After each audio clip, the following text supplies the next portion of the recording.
Model 3 nearly killed Tesla, GM announces the end of 6 vehicle models, and a Chevy dealership is using a Model 3 to promote EVs. This is Tesla Tidbits episode number 474 for November 28th, 2018. We lead the show off today with some somewhat sobering news, but a reason to be thankful at the same time. Elon was recently interviewed by HBO's Axios show, and we got some great tidbits from that interview. Firstly, we're back to a very worn-looking Elon. Another one of these interviews where us fans take a look at him and say, for goodness sake, man, please take care of yourself. The interview revealed that the haters predicting the end of Tesla earlier in the year weren't far off the mark. Take a listen from Elon himself. Well, Tesla really faced a severe threat of death due to the Model 3 production ramp. Essentially, the company was bleeding money like crazy, and just if we didn't solve these problems in a very short period of time, we would die. And it was extremely difficult to solve them. How close to death did you come? Within single-digit weeks. The company was single-digit weeks from sayonara. It's somewhat perplexing, as it would seem that they should have been able to raise some capital via selling debt or equity, but the company was dead set against doing this.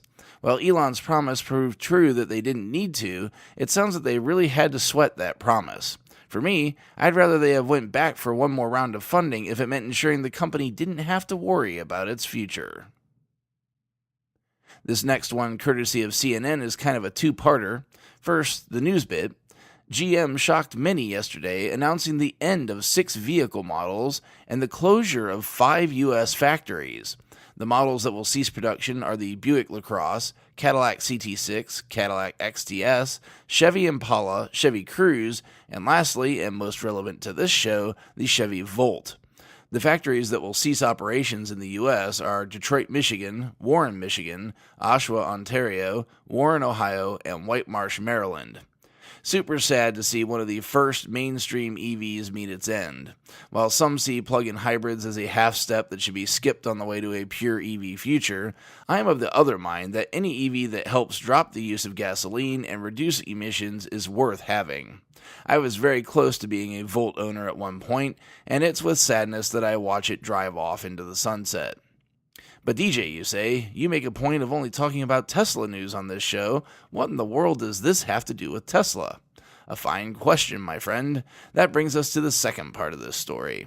With 5 vehicle factories suddenly dark, and Tesla previously mentioning the need for a factory on the east coast of North America, one of the 5 could be the repeat of New Me in Fremont, where Tesla refurbishes a discarded GM plant to continue the EV wave washing over the U.S.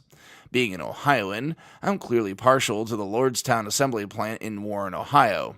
Besides my bias, the plant does have a logistical reason to be a front runner if Tesla chose to acquire one of the plants. Per the article, the plant was one of GM's biggest plants, which might make it the perfect complement to Fremont out on the West Coast. Lastly this episode, we have some strange bedfellows at a Chevy dealership in Quebec, Canada. Ian Pavelko on Twitter, aka the Mad Hungarian, lent his performance Model 3 to Racine Chevrolet in order to assist them with a new used EV initiative they're trying to kickstart. Through the end of the year, Quebec is offering a $4,000 Canadian incentive for used EVs, an incentive I sure wish was available here in the States. Racine is looking to become the #1 EV dealer in Quebec, regardless of brand. To that end, they're starting a used EV division that will sell any EV. This is where Pavelko's Model 3 comes in. It was the star of a grand opening for the division that also featured Chevy's Spark, Volt, and Bolt, the Nissan Leaf, the BMW i3, the Hyundai Ioniq, and the Ford C-Max Energy. Attendees had the opportunity to sit in, ride in, and drive the vehicles to stoke excitement for EVs in the area. The division is starting by selling Leafs and i3s, keeping 15 in inventory on hand, but looks to expand to all makes and models it can get its hands on, including Tesla, and expanding that inventory to 75 when the program is at full capacity. I am all for promoting EV driving, so hats off to a dealer that is savvy enough to understand that offering a bit of everything will be the best path to sales success. Check out the links to the full stories in the show description. While you're at it, please consider supporting the show financially through Patreon at patreon.com/Tesla Tidbits. Thanks as always to our super patrons supporting the show at the $10 plus level.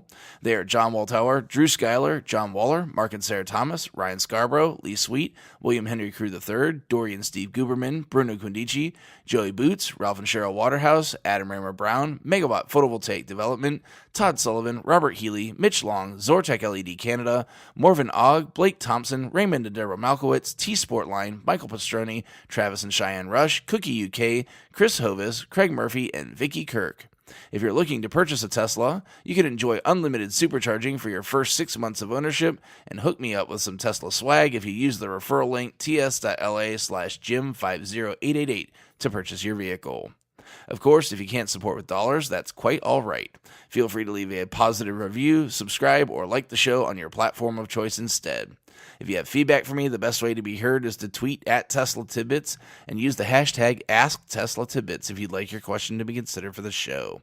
I'll see everyone back here again on Friday. Until then, keep it charged and hit the road.